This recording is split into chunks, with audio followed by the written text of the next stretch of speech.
Hi, everybody. Mrs. Jenner here. I know it's been a while with break and everything going on, but I'm back and we're going to continue with our first chapter Fridays.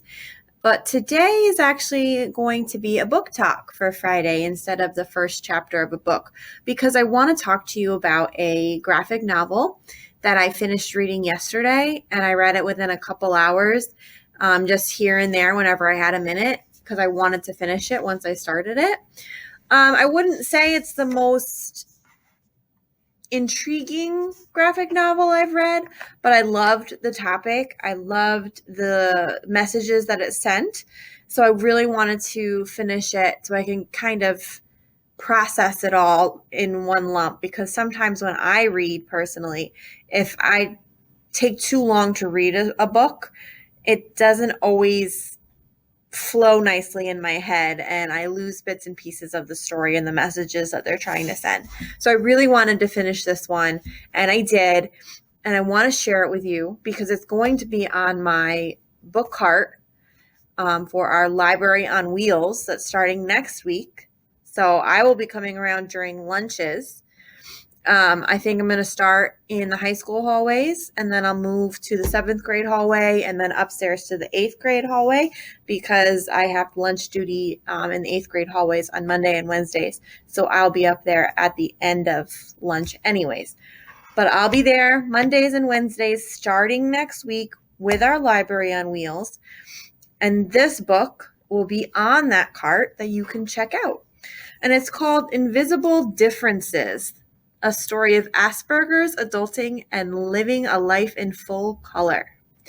And it's brand new to the library. I just got it in from our Junior Library Guild order for this month. And once I got it, I just automatically started reading. And like I said, a couple hours. What I thought was really cool about this novel is that it's not just a story of the main character's life.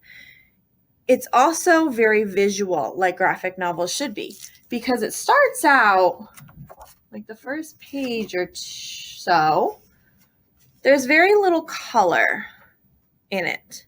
There's a couple hints of red or yellow here and there, but for the most part, it's in black and white. But at the end of the story, let me go to like one of the very last pages.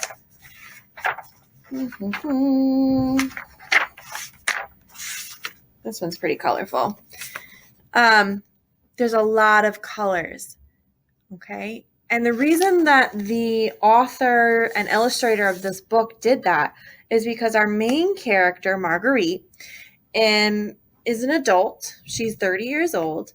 And up until this point, when this book is written, she didn't know what exactly was different about her. She suspected something was different, but it wasn't ever very clear what was different about her. But she never felt quite in place.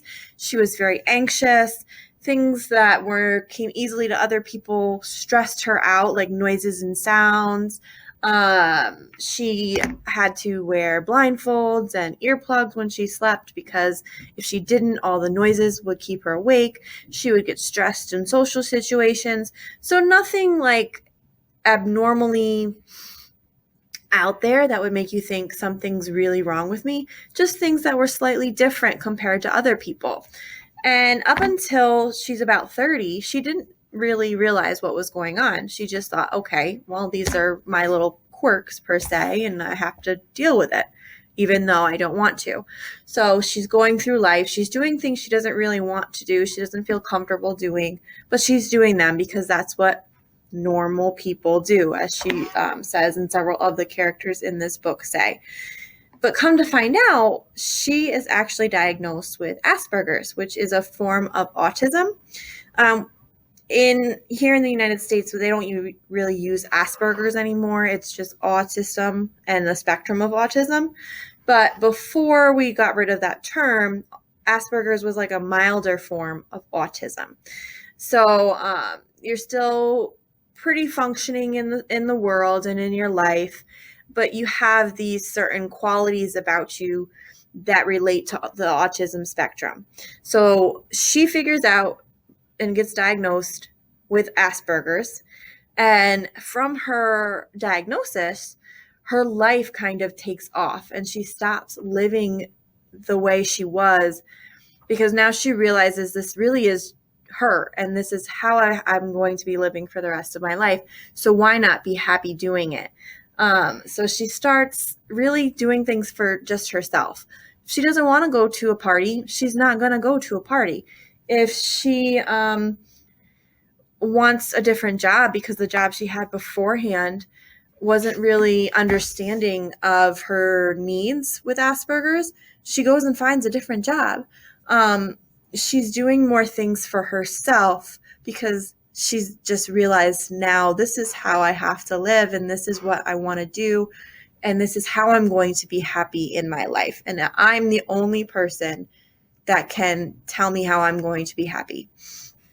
And so it's not even so, I mean, it's about Asperger's, and it brings a really good light on the autism spectrum and what people on that spectrum deal with. And so there's really good messages and themes there, but it's also about just this woman who's realizing who she is. It's like a coming of age story, and she's kind of coming into her own.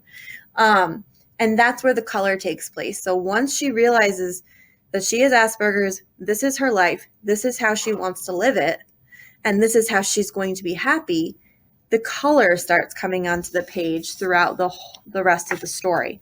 And it's really quite interesting to see the process of the colors appearing. It's like she's starting to realize my life is not just black and white. It's full of all these other things. I just have to go about a different way to see those things, because my mind and how I operate is different, just like everybody's. But it's specifically different for her because she has been diagnosed with Asperger's. An interesting note about this book, it was actually originally written in France. And in France, they don't have quite the awareness about autism and Asperger's that we do in the United States. They're kind of behind in that field. So a lot of the people that have autism or feel they have Asperger's are often misdiagnosed or not diagnosed at all, and they're missing out on the services they could receive. So that's an also interesting point here, the fact that she's 30 years old before she is diagnosed with Asperger's, when if she had lived in the United States, she would have been diagnosed much earlier. Her parents would have noticed the signs and brought her to doctors, and the doctors would have figured out what was going on. And I think it was mentioned in here that her parents did try that, but the doctors over in France just kind of said, oh, no, nothing's wrong with you. You're just different. But it would have been a totally different life story for her if she had lived in the United States. So it's a very cool cultural aspect too to think about as you're reading. Again, this book will be on the book cart for our Library on Wheels on Mondays and Wednesdays starting next week, along with a whole bunch of other books. I don't know if you can see back here. These are all relatively new books. Several of them will be on that book cart as well. We're going to try it, see how it works out. We're going to be socially distant as we do this. We're going to have hand sanitizer, masks. We're going to take all our precautions because we want to get the books to you so you can read. And I know some of you just would prefer that print copy as opposed to an ebook or an audiobook, but we do still have those available through Sora. And you can email me or have your teacher call me, and we can set up a time to chat about that too if you would like. Thanks.